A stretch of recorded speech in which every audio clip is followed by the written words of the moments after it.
So today we are welcoming Scarlett Nolen. Scarlett was promoted to president of Truly Nolen of America in March 2019. She has worked for the company since 2012 in multiple roles. And most recently, Nolen was district manager for the Growth District. Last month, she was chosen as the American Heart Association's Woman of Impact for 2024. Oh my gosh. This is an 85-year long family business. Yeah. Which demonstrates obviously some solidarity, but probably also a lot of drama behind the scenes throughout the years. But defining what success looks like, because for some it might be success looks like, let's get this thing ready to sell. Let's get it so we have a bunch of buyers. And so understanding what is success is, I think, really important, because especially as the company evolves, that might evolve as well. Mm-hmm. And what we've ended up talking about goes so much deeper than just pest control, right? I mean, it's relationships. It's knowing how to build future relationships with new generations. Mm-hmm. This has been awesome, Scarlett. You've been great. Yep. Welcome to the Bug Bucks podcast, a podcast designed to turn you into a bug money millionaire. This episode is brought to you by Bug Bucks Plus, the #1 training and education platform designed to help you build and scale your pest control company. I'm your host, Eric Bassett, and of course, I've got the one and only Jake Klaus right next to me. What's up, dude? There is only one of me. There is. Yeah. What's up, Eric and my bug bucksers? What's happening? Yeah, dude, it's been an awesome week.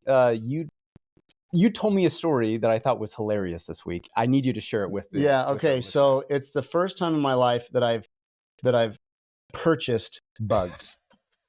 And my Jana was giving me a hard time about it, but we've been building a garden in memory of my son, Mm-hmm. and so we have this whole garden. It's awesome because people have donated tons of plants, and people are reaching out from strangers we don't even know, sending us shipments of plants. So we've been building up this garden, and Jana and I, we know nothing about plants and gardens and stuff. And so we went to the nursery to get more plants, and they've got these like little tubs of ladybugs. Oh yeah. And mantids or whatever. And so I was like, what do you do with these? And she's like, oh, you sprinkle them under the plants at night. And I was like, okay. So I bought a little tub of ladybugs, and there was there's hundreds of ladybugs in this little tub, and then two praying. Well, how is that? Mantids? Yeah, sure. Mantises. So I bought 2 of those, and you place those on the plants, and anyway, we came back the next morning, and my 9-year-old daughter was out there in the garden with us, and she was like, "Dad, what do you want me to do?" And I was like, "Okay, Beanie, I want you to go just check every single plant, and if there's ladybugs on it, shout ladybugs."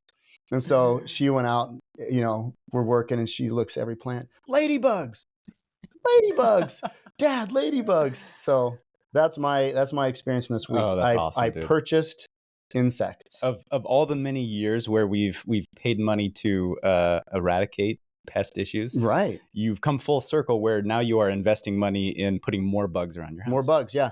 And I think it also highlights the philosophy in pest control that there's a vast difference between pests and insects. Yes. Pests are pests, and insects are awesome. Yep. Sometimes it overlaps, but not all the time. Not all the time. Not in this case. Yep. Well, awesome, dude. Well, today we have a awesome guest. I know that you guys are going to love her, but before we bring her on, just want to remind everybody listening, the best way to receive new episodes is by subscribing to our show on your preferred podcast platform like Apple, YouTube, Audible, or Spotify.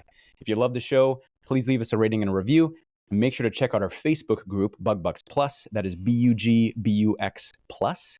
We've got over 4,200 other pest control owners in that group waiting to connect with you and share their thoughts. It's also the best way for you to share your feedback on our show and have your questions highlighted and discussed here on the podcast. So make sure you find us on Facebook and join the group. Without further ado, all right, I'm excited. I'm gonna set the stage for you guys because this intro is fire. So today we are welcoming Scarlett Nolen. Scarlett was promoted to president of Truly Nolen of America in March 2019. She has worked for the company since 2012 in multiple roles. And most recently, Nolen was district manager for the Growth District, a district of new service offerings throughout Florida, Texas, New Mexico, Arizona, and California. Prior to joining the company, Nolen graduated summa cum laude from the University of South Carolina with a bachelor's degree in experimental psychology. Ooh, I have some questions about Right? that. Yeah. And she graduated summa cum laude from the University of Central Florida with a master's degree in marriage and family therapy. Right? And it doesn't end there. I feel like I'm out of my depth already. Yeah, right? Like it's Yeah. getting even better. Last month, she was chosen as the American Heart Association's Woman of Impact for 2024. Oh my gosh. Yeah, dude. Okay, I don't even. I seriously feel like I'm completely out of my depth. Like here's us, and then like here's Scarlett Nolen. So. Yeah, we are very, very thankful to have Scarlett on the show. Scarlett, how are you? How's everything been going? Going great. What an intro. Thank you so much. I'm very, You didn't very know you were so cool, huh? here. Yeah. Well, it's so great to have you on the show. Obviously, I know that a lot of our listeners have probably followed Truly Nolen's path over the past. How long have you guys been in business now? 85 years, right? Yeah. We're Right. a little over 85 years and we're still trucking along. Knock on wood. And it's still a family business. It is still completely a family-owned business. We take a lot of pride as a family, and being a part of this industry has just kind of been who we are for a long time. Oh my gosh, I love it. I have a question though. So experimental psychology. Yeah. Okay, so what is that? Is that like shock therapy, like in Ghostbusters? Yes and no. So you might think of shock therapy when you think of experimental I psychology. absolutely do. Yeah. So in the realm of psychology, there was many experiments throughout history, and some, yes, did include shock therapy. That hopefully is a bit outdated, and you hopefully won't find shock therapy used anywhere, certainly in our country, but it evolved. And when you hear about the experimental part of experimental psychology, that typically refers to evidence-based practices. So you might think of a scientific approach to therapy. You might think of observing mice and experiments on mice nowadays is a little bit more commonplace, and the validity behind an observation of psychology. Yeah, we stopped shocking people, but yes, that was a part of the practice. We still shock mice. Yes, we might shock people no longer. Yeah, I don't have any qualms with that. I mean, I kill mice, and so why would I have a issue with that? Yeah, right. Yeah, I kill mice to make people's lives better. There you go. Right. Yeah. Nice spin. Yeah. Right. And then a master's in family. Yeah, marriage and family therapy. Yeah. Okay. So a lot of that focuses on systems and people and groups. So obviously a family is one kind of group, but it strangely translates to the work world really easily. When you think about teams, you might be a part of a branch or a district, or whatever your leadership team is. That system, that family system, all the same thought processes switch over to a team as well. I see. Wow. I had never heard the term family systems until within the last month. And all of a sudden I'm hearing the term family systems and I'm like, what is a family? What is a family system? Family SOPs. Let's talk. Yeah. Like, what is that? What's a family system? Well, I mean, everybody's a part of a family system, bigger and smaller. So you've got your aunts, your uncles. It's just think of your family tree, just another name of your family tree. And like a family, whether you work together or not, everybody has their function and role. Sometimes you might have someone on your family that's the enabler. Sometimes you might have somebody in the family that's the enforcer. Everybody in a family sort of has their role a little bit, kind of similar to a work team as well. Yeah, it's very, very similar to a work environment. Yeah. So it's like, oh, there's one in every family, right? So that's like every family has that one, right? Sure. Yeah. Oh, that's awesome. Well, and Cool. Speaking of family, everybody listening probably recognizes the name, right? The Nolen name. Mm-hmm. Yeah. What was your journey like? I mean, obviously you have so much experience from different universities.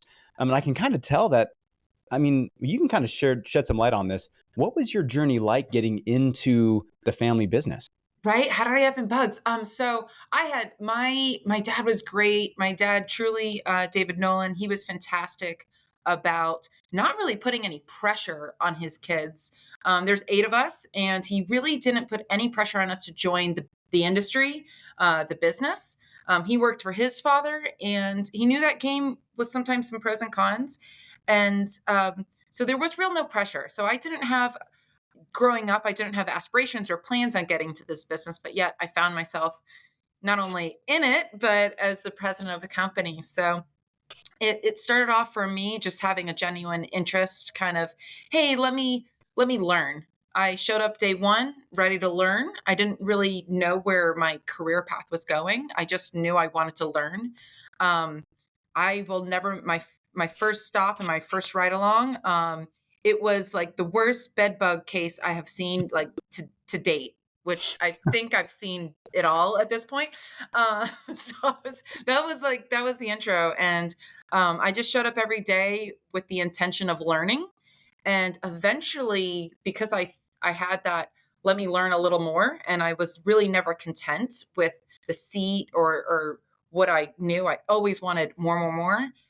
Every day that just built. So I went from doing some service, some sales, into service management, and then got a branch, and then it kind of grew and into my district. So it was step by Mhm. step, and I think I still kind of show up every day very much to learn. I try to read like a blog. Um, every day about something new, or listen to a different podcast or something like that. My dad was a notorious reader, and I cannot. He read at a level that I can't imagine accomplishing. He really read 3 novels. I'm talking like the 300 pagers every week. Wow. It just all nonfiction, a lot of history books. Heavy stuff. Heavy, like heavy World War II history books. Wow. And he was a speed reader, voracious reader, and a lifelong learner, which just that kind of set the tone, I think, for the family, and continuing that learning process throughout your life. Wow. That I'm like, is did I answer your question? What did you No, I mean, whatever you just spent 2 minutes talking about was the best thing you could have done. So yeah. I think you answered the question. That was great. Well, you know what's so cool is that it stayed a family business. So Yeah. who started the business, and where was the business started? Right. So my grandfather, Truly Nolen, actually was in the pest control business. He was a entrepreneur. He was a serial entrepreneur, and Hmm. coming out of the Great Depression, he was down in Miami Beach, and that market, that part of the United States, was actually one of the first markets to come out of the Great Depression. They kind of prevailed for whatever reason, and he found himself there, moved his family there, and despite being in all sorts of home service businesses, he said yes to everything: painting, handyman, flushing toilets for people on Star Island, which was a service, which was real. Wow. I know, it's like Really, like you go and flush the toilet? while they were in their winter homes, he would like go to their house and flush their toilets. I think Oh, a different era of Sure. service. Okay. But okay. so he said yes to everything, but the one thing that really stuck, regardless of the economy, which one thing I love about this industry, Mhm. is that pest control stuck. Regardless of what Mhm. was happening in the economy, people still didn't want to live with rats. People still didn't want Mhm. to live with bed bugs. So I always say you might turn off your AC, but you're not going to sleep with bed bugs too long. Exactly. Yes. So Yeah. if push comes to shove, if you have to pick one, people, really, really obviously don't want to have bugs, pests, in their life unless they're buying them. By the way, I was listening in. I I bought ladybugs last week. Did you? All right. Of I'm not course. alone. I I'm did. not. So so for the listeners, if you haven't gone to your local gardener, you need to buy some ladybugs. I have a 7-year-old, and I found myself, he just turned 8. I found myself in a second grade classroom releasing some ladybugs. It was a I big hit. love it. And, I got some cool mom points. And Yeah. yeah, so ladybug release is always a fun one It's to do. fun, right? Do they come Yeah. with like that Yep. little grass? What is that? It's like a pile of grass, and you kind of shake them. Yeah, I stick them in my fridge, get them out when they're ready, wake them up. Yeah, They go in their little, like, coma state. You take them out of the fridge, they warm up, give them a little yeah, water spritz, and they're ready to perform and yep, Ready to and go. yeah. have lots of fun with kids. Yeah. Crazy. Isn't that fun? Yeah. I had actually had a lot of fun doing it. And do you have a garden? Do I you? I plant things. Having a garden would be a stretch for I would not say I have a garden. I say I plant things and then I hope they last. Okay, Um, sure, sure. my recent in my pots are lavender plants. I Oh, love planting yeah. lavender. I love the way they look. They're great for mosquitoes. Little side Mhm. tip. Oh, okay. So yeah, They're great for bees too. yeah. Bees love the lavender. Bees love their pollinators. They smell good. They're pretty. They kind of check all the boxes. So Yeah. Wow. I'm knock on wood. I have to water them quite a bit. Yes. A Yeah. little high maintenance plant, but that's okay. They're worth Yeah. it, Yep. right? Yeah. So, in the family business, as you kind of worked your way from the very beginning, which was this crazy bedbug scenario, right? First thing you ever saw, Yeah. and that didn't scare you away, to now in your current position, do you feel like it was more difficult for you being a member of the family? Like there was a lot of pressure on you, or they specifically made things a little bit more tough on you? Or was it a very similar path that anybody would have taken? No, I would say it's definitely not for everybody. And I when people ask me or contemplating whether they're getting in a family business, whether it's in this industry or not, I always encourage them to reconsider. Because historically, just from a statistic standpoint of view, it oftentimes doesn't work out.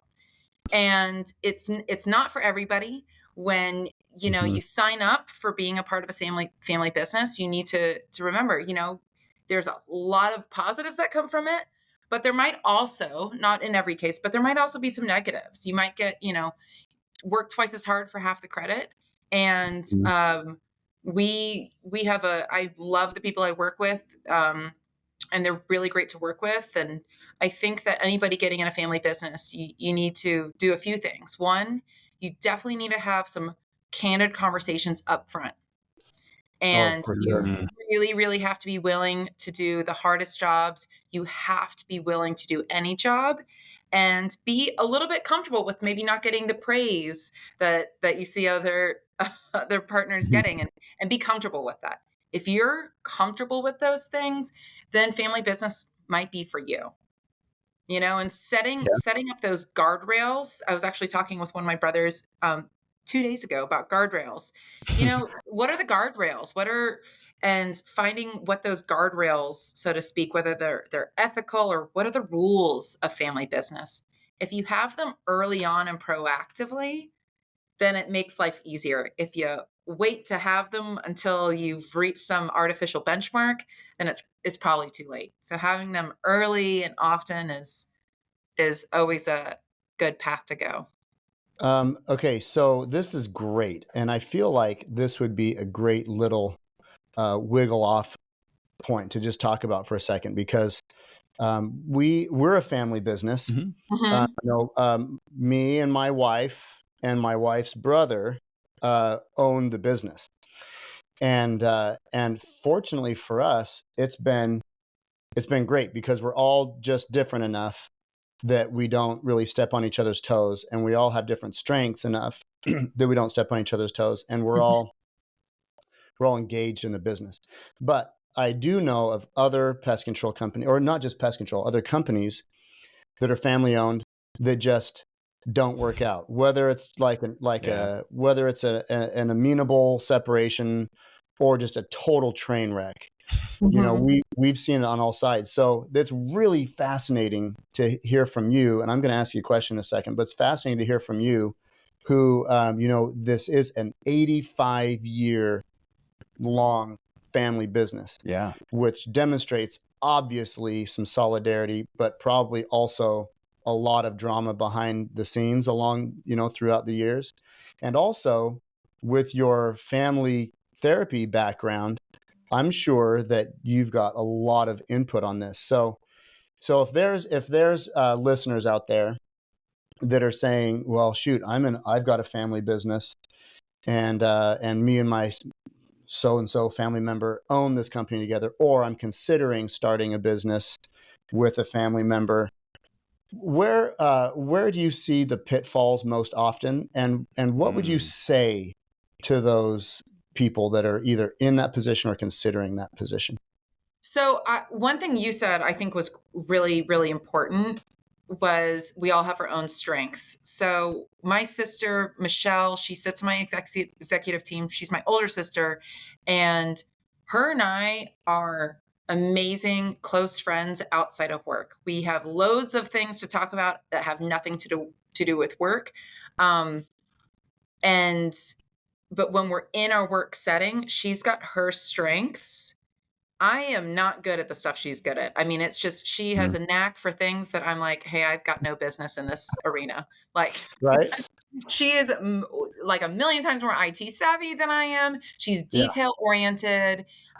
She is thinking about all. You're laughing because you're like, This is ringing the bells. Yeah. Yep. yeah. So it's sort of worked. It just worked out really nicely that we have opposite personalities. She loves being a champion, a cheerleader. And I am much more of a let me think about things holistically, big picture. Mm-hmm. And we balancing we balance each other in that way Yeah. because she'll think about things that are not even close to being on my radar. I mean, they really aren't. And then, I might point out things to say, okay, let's zoom out or let's think about this a little bit differently. And I think that sort of helps when you find different strengths. I've got a brother, his name's Really, and we have some unusual names. And Truly and Truly, really. Really, yeah, sincerely, those are all names, real names. For real? Oh, I love Yeah, it. Okay. yeah. So my brother Really, incredibly innovative. He's an engineer by trade, so he has that engineer brain. I'm not an engineer. I'm not going to start being an engineer, but it's really nice because we do come from different thought processes and say, hey, I know we've got a problem. I need you to attack it. I Mm-hmm. have no business attacking this problem, but I trust it in your hands. And Right. Yeah. when you can, if you're thinking about a family business, identify those strengths early on, because then Mm-hmm. you can go back. Hey, remember how this is like my strength and my thing? I got it, and then you Yeah. can identify, hey, lean into your strengths, and it just sort of helps. The other thing is there's I don't have anyone to recommend, but I do know people that have used different. They're like therapists slash lawyers, Hmm. and they specialize in. Yeah, I know it's like this. It's a whole niche that has really um, prevailed in the last few years. But these are people with a legal backgrounds that Mm-hmm. have a little bit of a softer touch, maybe in your average Interesting for a lawyer. legal background. Okay, Yeah, but keep going. Yeah. and they specialize in family businesses, and they're great at Wow. facilitating those conversations early and up front, so you can put things in writing up front and participate in some practices that you normally just wouldn't do with family members. Like go visit a lawyer, discuss things early and up front of how we're going to handle things. And Mhm. sometimes it's a matter of, hey, let's discuss the termination or dissolvement of this business and what that might look like when we are Mhm. in a good place. Kind of like discussing a Yeah. prenup before. Yeah, I was gonna Yeah. say it sounds like a soft business It's a prenup. similar concept of discuss that prenup when you're in a really good, healthy space. Yes. And same thing with a business. You want to discuss it when you're in that positive space, not when you have biases and emotions and egos kind of clouding some of that judgment. Oh, totally. Yeah, it's kind of amazing. I mean, now that you're highlighting all these best practices and pro tips for family ran businesses, right? And I'm thinking to myself that a lot of these would be fantastic for non-family ran businesses, just business partners in general. Um, Absolutely. because a lot of the stuff that ends up coming up, when your family members, obviously the risk there is if this thing doesn't work out, we have a family relationship here and we could put that in jeopardy. Right. And obviously for non-family, business partnerships, maybe that's not as much on their radar, but the whole goal is we want to make sure that this partnership works long term. And I mean, I can't count how many, other business owners we've talked to where you ask, hey, so do you have an operating agreement, right, in place? Yeah. Have you talked about those things? Have you discussed what a buyout could look like or a partnership exit strategy could be? Yep. And just like you're saying, it seems kind of awkward to talk about those things in advance because no one wants to think about a partnership dissolving, right? Right. Husbands and wives don't like to think about what could happen if they get divorced. But when you're proactive and you approach it in a time when you're happy, like you're talking about, it allows you to look at that and go, okay, in case things don't work out, I want to save our relationship, right? I want to be able to talk to each other now and create a plan that in case it doesn't work out, we can still approach that in a constructive and beneficial way for everybody. Yeah. And I can think of all sorts of business partners who could use a little therapy. And you Right. know what?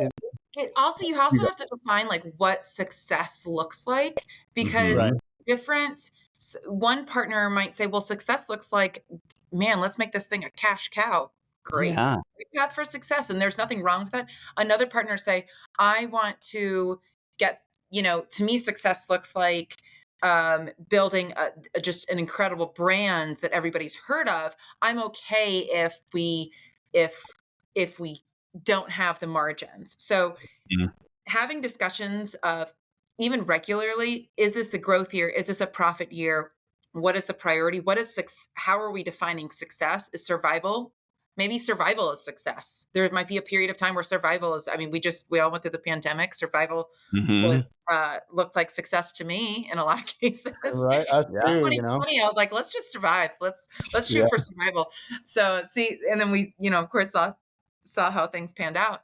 But defining what success looks like, because for some it might be success looks like, let's get this thing ready to sell. Let's get it so we have a bunch of buyers. And so understanding what is success is, I think, really important, because especially as the company evolves, that might evolve as well.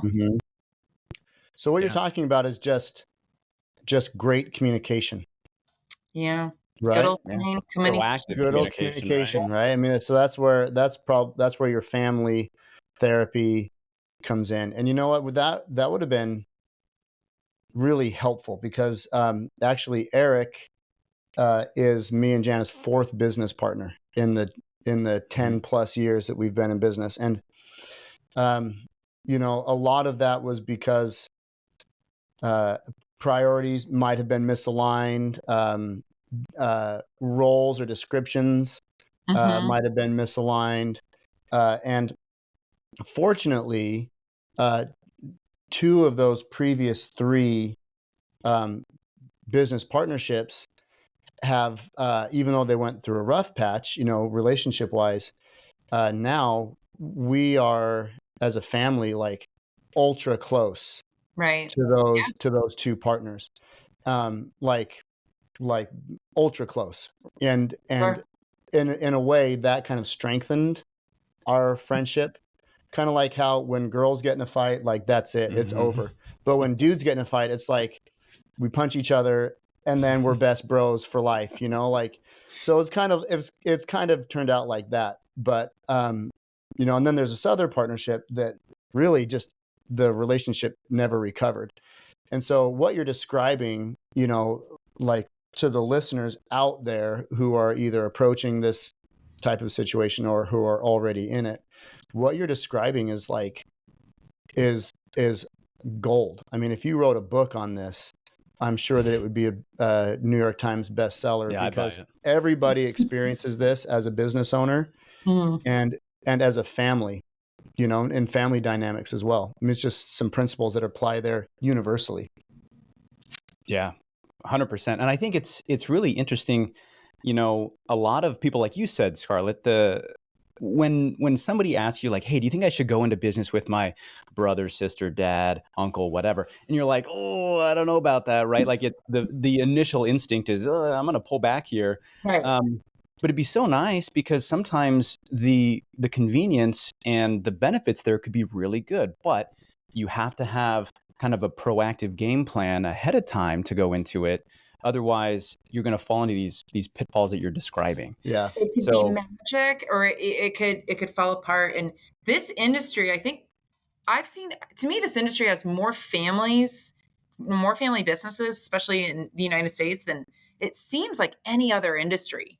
yeah, It's an industry that, for whatever reason, I don't know, we multiply something in the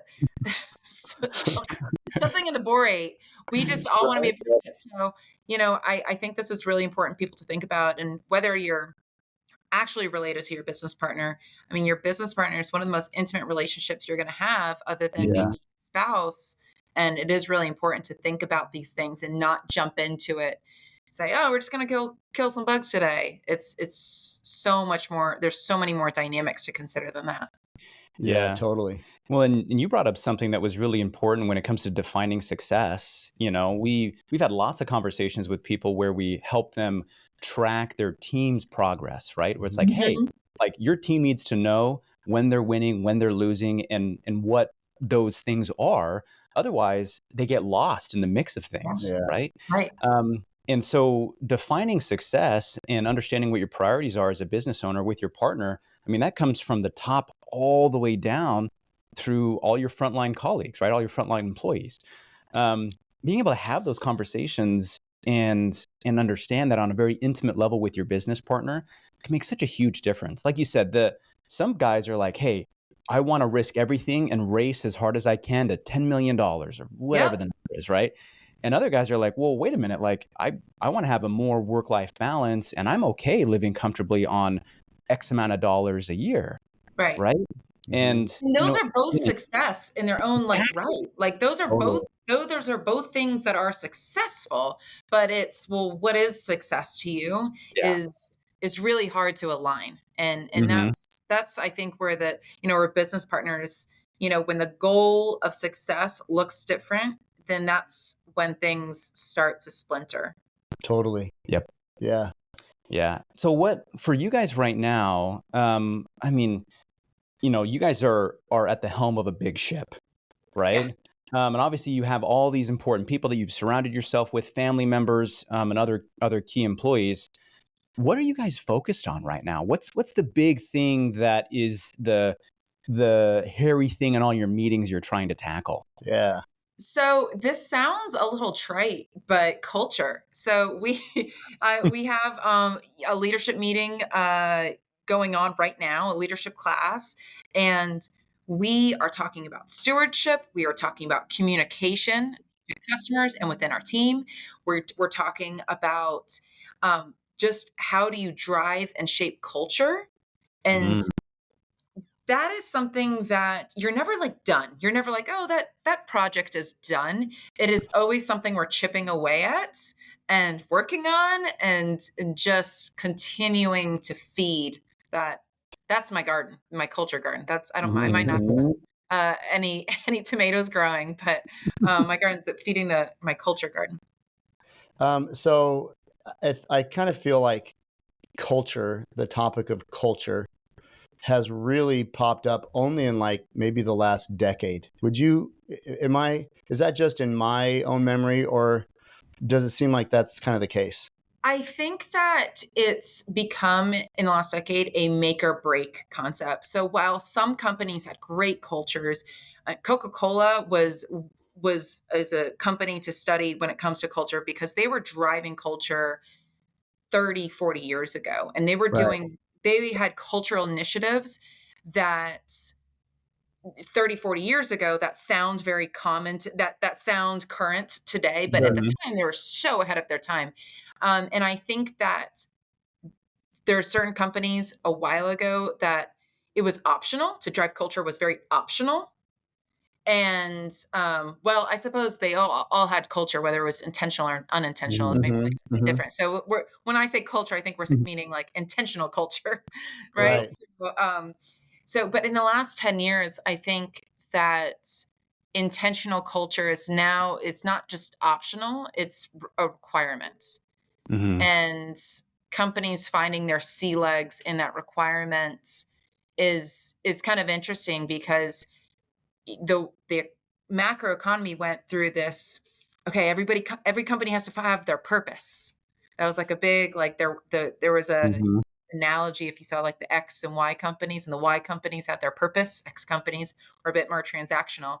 So finding their purpose, and a lot of companies got behind a cause, like one singular purpose or one singular cause, and that drove them for a little bit. And Mm-hmm. it's sort of, I think that's dwindled a little bit. You certainly have companies that have a purpose, that have an, or that partner with a nonprofit or something like that, for Mm-hmm. sure. But the culture side of, do you have an intentional culture? That is something that employees are looking for. That is a make or break for employees. And I think it's really important that companies, if they haven't figured that out, then they're not gonna last, or they're gonna get washed out, because they've really got to figure out, well, what is my intentional culture gonna be? Yeah. It can be a lot of things. I feel like sorry, I'm just jump in real quick. I feel like the push for culture as like a main focus is kind of more like a millennial and on thing. Maybe I am an elder millennial, so maybe it just is is second nature to me. But Yeah. yeah, I think that it is. I think it's become a part of. I mean, millennials, they're our biggest portion of our working force. Mm-hmm. Right. So you do have to participate in like the times, whether there or the. I mean, the time is moving, and you either have to participate, or it's just going to move on without you. Right. Yep. Yeah, we've had interviews with candidates in the past year, right? Where, we're talking about the interview process, and we'll talk about compensation. Mhm. And we'll eventually figure out, hey, how much you've been making and what's your preferred compensation. And surprisingly enough, I feel like a lot of people are saying, well, this is how much I was making, but if I could find the right company to work for, I'd actually take X, which is lower. Right. Yeah. And when I was first getting into the workforce, that wasn't a thing. No. It was like That was never fight a for conversation every we'd ever cent. have, right? Yeah, Because, like, Yeah. you wouldn't say that in an interview or ever. Yeah. right. And so like you're saying, I think it's a new driver of value for the workforce is, okay, am I going to be able to find a company that I can be myself in, that I can fit into, that I can trust people?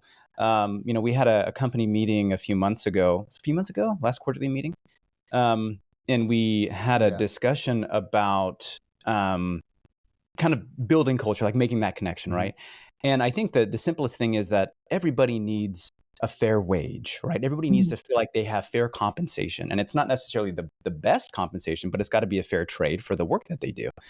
And then, the next thing is that there's got to be some fulfillment outside of the work that they're doing, right? Yeah. You could be good at your job, but unless you're fulfilled by the work that you do, the money's not going to be enough, right? Yeah. You got to have some sense of fulfillment. And then the last thing was, and maybe even the most important, the relationships you have with your coworkers, right? The relationships you have with people. Just a couple of doors down is our office staff, and they're such a tight knit group of people, and they feel things together, and they're like it's They just have girls' so unique. nights. Yeah, like it's awesome, and they trust one another. Like if they're going through something, all the girls know, right? And they go through those struggles together, and they feel like they can talk to one another. And I feel like when employees don't have the relationship, or they don't have the fulfillment, and obviously if they don't have the pay, it's a walk out the door waiting to happen, Yep. Absolutely. right? And it's so tough when somebody says, man, I'm focusing on my culture, right? Like, wow, that is such a big, vague, tricky Broad. thing, right? Very big. Yeah. It's like, what You the heck know? does that mean? Mhm. Yeah. And I think it's helpful for companies to sit down proactively, like you guys, and say, listen, we're going to put our time and money and resources and meetings into defining what this is, and then putting action behind it, trying to really make a difference and continually doing it. Like you mentioned, it's not just okay, we've checked that box, let's move on. It's, every step that this company makes forward is going to have a little bit of a culture shift. And if we want to make sure that it remains what we want it to be, we have to have an active part in it. Right. Absolutely. Yeah. So, it's cool because of our position in the world, or our entrance point into the world, as far as what time of the world's history we're entering. I am a Gen Xer. I'm a late Gen Xer. That's what I was conceived in the 70s and born in 1980. So that's how I claim that, right? But my dad was a baby boomer. Eric's dad is just shortly after the baby boomer generation, and both of our dads worked at the same place for decades, right? And it was like, and that was the mindset of the baby boomer generation. You find the job, you stick with it, you stay there until the day that you die, pretty much, right? When you can magically retire, if it happens. If it ever happens, right? And then it goes to like this next generation where it's like more focused on education. So, they're going to college and wanting to get those college degrees. And then it moves on to like the hippies, where the hippies are like, work, screw you, you're the man, or whatever, right? And then it goes to like the Gen Xers, where it's like, yeah, I get a job and I'm going to go to work and I'm just going to show up and then, I do my thing and I just show up to work. And then the millennials, where it's like they're more focused on the value that they get out of the job. We messed it all up. Millennials threw a curveball, because I think that millennials introduced this entire new variable of work-life balance. And in the pest industry, that's really hard to do, because we are on the customer's time. We're on the bug's time, which is all the time, right? So we have to cater to all the time, being in the service industry. So that work-life balance is really hard to wrestle when we are in a quantity business. We are, whether we always want to be or not. So it's interesting, challenging, but I think what I'm starting to look at is actually Gen Z. So Gen Z is that one that's coming next. They're right now, they're in their 20s. So watch out. Oh no, Gen Z is okay. It's Gen A that I'm worried about. I don't need there. Yeah. So Gen Z, what to me is interesting is they actually are entering the workforce later in their life with less experience than any other generation.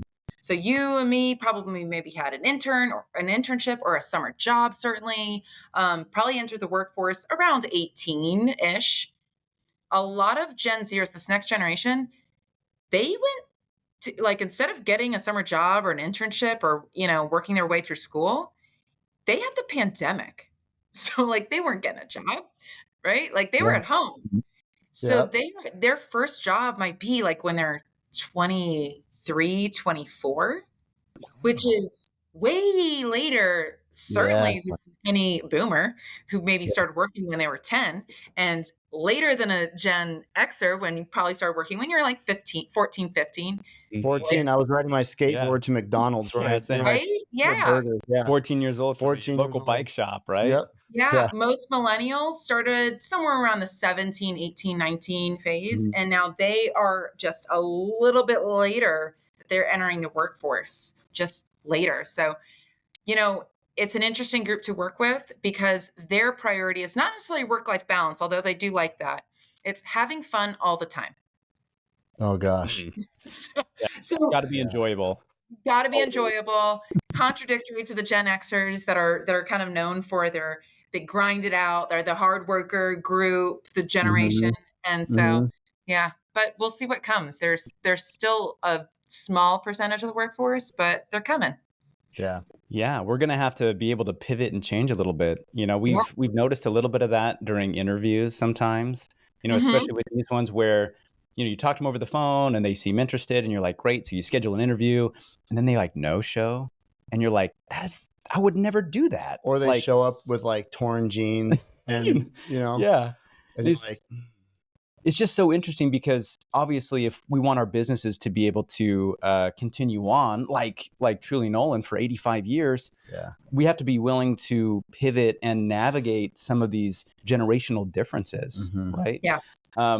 This has been so awesome. And what's funny is when we first brought you on, I'm thinking, okay, Truly Nolen, we're going to dive into some details and specifics about the business and go into all that stuff. And, I'm sure that's what people usually expected when we interview somebody that has this much experience in the industry. And what we've ended up talking about goes so much deeper than just pest control, right? I mean, it's relationships. It's knowing how to build future relationships with new generations. This has been awesome, Scarlett. You've been great. Yep. Well, thank you. We've got lots to talk about for the next time. Yes, we do. Yeah. We would love to do this again. Yeah, I would. There is like a whole other second, third chapter to this interview. Yep. If we didn't have you back on, we get boycotted. So in the best interest of the podcast, we will definitely have you back on. That's right. And it'd be a pleasure for me and Jake too, of course. Yeah. So for everybody listening, just want to let you know we appreciate you tuning in. If you have a coworker, a manager, or an owner who could benefit from listening to this episode, the best way to say thank you to us is to share this episode with them. If you haven't joined the Facebook group yet, go find the group and join. It's Bug Bucks Plus. Lots of information and great connections there. And if you have a topic you want discussed in the show, drop it in the group. As always, this episode is brought to you by Bug Bucks Plus, the #1 training and education platform designed to help you build and scale your pest control company. Visit bugbucksplus.com to sign up and start building today. Thanks again for listening in, and until next time, keep building those pest control companies. If you enjoyed today's episode, please show your support by subscribing and leaving us a 5-star rating. Thank you, and we'll catch you on next week's episode.